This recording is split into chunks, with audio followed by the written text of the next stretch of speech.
Bonjour, on est à l'aire de camping-car de Troyes. C'est un nouveau aire de camping-car. C'était l'ancien camping de Troyes.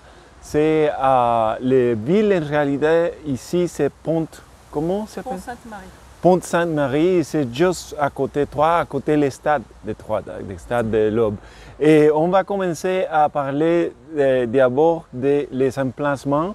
Parce que les emplacements sont assez grands, sont les plus grands que je pense qu'on veut une aire de camping-car. Et sont comme ça, sont bien faits parce qu'il y a les semences comme ça, les pavés. Et aussi il y a un petit peu d'herbe aussi. Ça les fait bien. Et aussi vous avez les divisions avec l'électricité. Et tous les chemins, c'est pavé. Okay? Et c'est très près à Troyes, juste comme 2 km du centre de Troyes, je pense, comme 2 km, comme ça, aux Troyes-Vieux. Et aussi, il y a une aire pour les enfants pour jouer.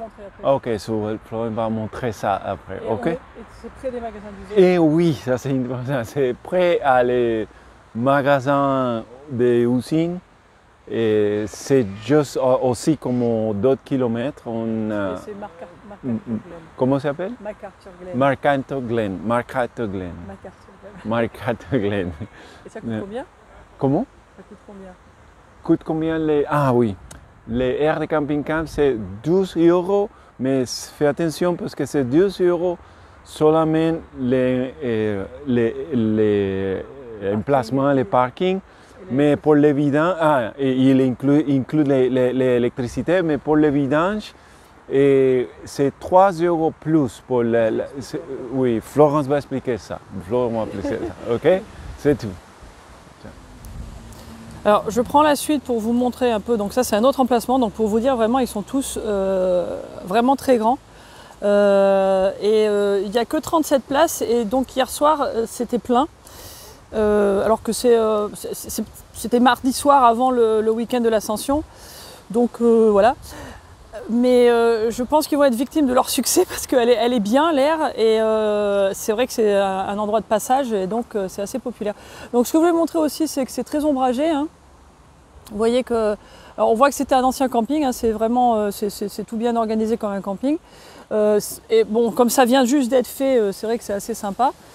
Les emplacements sont un peu dans toutes les directions, donc c'est assez sympa, comme ça vous pouvez vous mettre ou à l'ombre ou face au soleil ou dos au soleil, ou enfin dans tous les sens possibles et imaginables.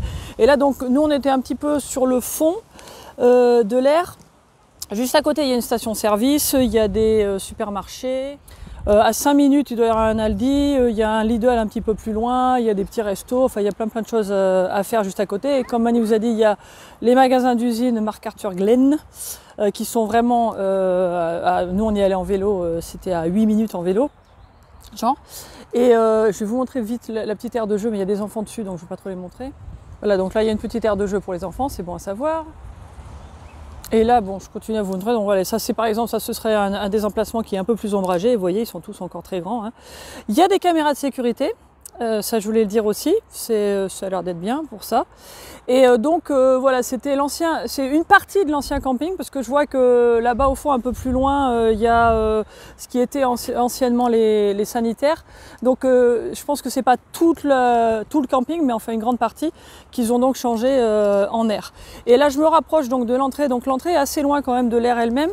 Il y a deux barrières, une pour l'entrée et une pour la sortie que je vais vous montrer. Et il y a quelqu'un à la vidange, donc je vais pouvoir vous en parler en attendant que Mani arrive, parce que nous on va faire les vidanges aussi. Alors il y a quand même des choses à savoir sur cette aire. Alors d'abord, j'ai regardé sur le site, si vous perdez votre ticket, ça coûte 100 €. C'est quand même un petit peu cher. Alors ça c'est quelque chose que j'ai jamais vu. Et pour la vidange, pour l'eau c'est intéressant. Donc attendez, avant que je vous parle de ça, je suis en train de voir qu'il y a des petites tables de pique-nique dont j'avais oublié de parler. Donc là, juste à l'entrée, il y a 2 petits bancs et puis une petite table de pique-nique. C'est assez sympa. Voilà. Et donc, comme Mani vous a dit, donc l'air coûte 12 €. Mais ça, c'est la nuit. Alors vous payez 3 € de plus si vous voulez de l'eau, mais alors attention, l'eau c'est 100 litres et en une fois. Donc vous allez avoir votre code, il faut le scanner à la borne que je vous montrerai après quand les gens auront fini. Et à ce moment-là, paf, il y a 100 litres d'eau qui sortent. Et à ce moment-là, vous pouvez aussi faire les toilettes. Et puis bon, là les eaux grises, vous pouvez le faire tout le temps. Et donc, si vous avez besoin de remplir un bidon d'eau, ce qui nous est arrivé, ben vous pouvez pas. En gros, enfin vous pouvez, mais vous perdez les 90 litres qui vous restera si vous aviez un bidon de 10 litres. Donc ça, c'est quand même quelque chose qu'il faut savoir. Alors moi, quand j'ai téléphoné, d'abord, j'avais pas compris que quand on payait la nuit, l'eau n'était pas incluse, parce que ça, franchement, c'est assez rare. Alors je voudrais, si quelqu'un a vu des aires qui fonctionnent comme ça, moi j'ai l'habitude que quand on paye pour la nuit, c'est entendu, quoi, si vous voulez, que c'est tel prix pour les 24 heures, y compris tous les services. En général, c'est comme ça. Si c'est pas comme ça, c'est très clairement indiqué. L'air coûte tant, puis vous payez ou l'électricité en plus, ou les services en plus. Enfin bon, en général, c'est dit clairement. Ici, moi, j'ai trouvé que à la borne, quand on arrive, 24 heures, bon, très bien. Et puis, en général, il y a effectivement le choix de prendre l'eau, mais c'est l'idée que quand vous vous arrêtez juste pour faire la vidange, dans ces cas-là, vous payez vos 3 € pour entrer et sortir, et vous n'allez pas rester. Donc, après, c'est une approche différente. Moi, quand j'ai téléphoné pour comprendre un peu ce qui se passait, le monsieur au téléphone m'a expliqué qu'apparemment, il y avait des gens qui s'étaient plaints, qui disaient qu'ils venaient juste pour la nuit et que du coup, ça les embêtait de payer pour les services. Bon. Et du coup, apparemment, ils ont changé leur système à cause de ça. Donc, après, maintenant que vous le savez, c'est moins grave. Mais ça veut dire que bon, si vous restez quelques jours, comme nous, là, on avait besoin de vider les toilettes, on n'avait pas d'eau, quoi. Donc c'est quand même un petit peu gênant parce que la limite du séjour, c'est apparemment 7 jours. Donc au bout de 7 jours, à part si vous avez vraiment une cassette de WC énorme, à un moment pendant les 7 jours, il faudra les vider. Et c'est un peu dommage qu'en fait, il faudrait payer 3 € et puis sacrifier un peu les 100 litres dont vous n'aurez peut-être pas besoin à ce moment-là pour faire juste les WC. Donc voilà, c'est un système comme un autre, c'est ce qu'ils ont choisi. Personnellement, je trouve que c'est pas très bien indiqué quand vous arrivez dans l'air. C'est juste ce que je voulais dire sur ce plan-là.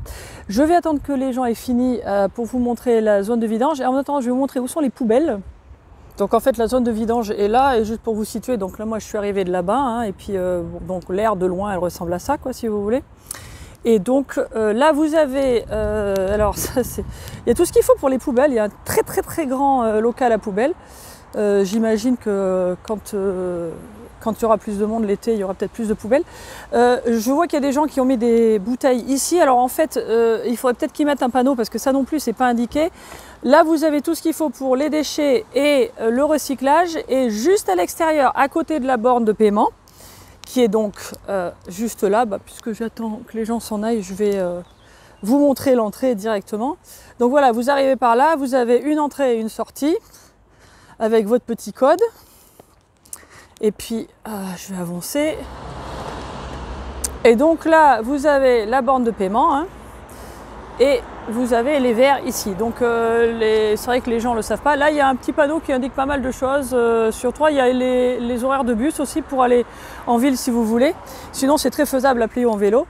Et donc voilà, donc quand vous arrivez, vous vous posez devant, vous venez prendre votre petit ticket et puis vous le scannez ici. Et en fait, vous reconnaissez l'air parce qu'il y a ce panneau. Voilà. Et là donc je reviens sur la zone de vidange. Alors vous voyez, c'est très large, hein, ça par contre c'est très pratique.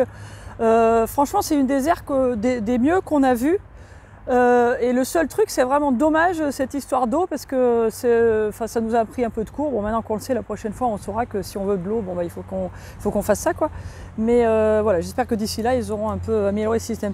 Donc là, la zone pour vider les eaux grises est vraiment très pratique. Et puis là, donc vous avez la borne. Ce qui est très bien aussi, c'est qu'il y a une petite poubelle à côté, ce qui n'est pas bête du tout.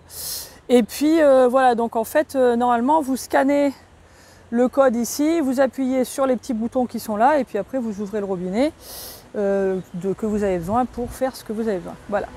Et puis je vais attendre Mani et puis on va y aller.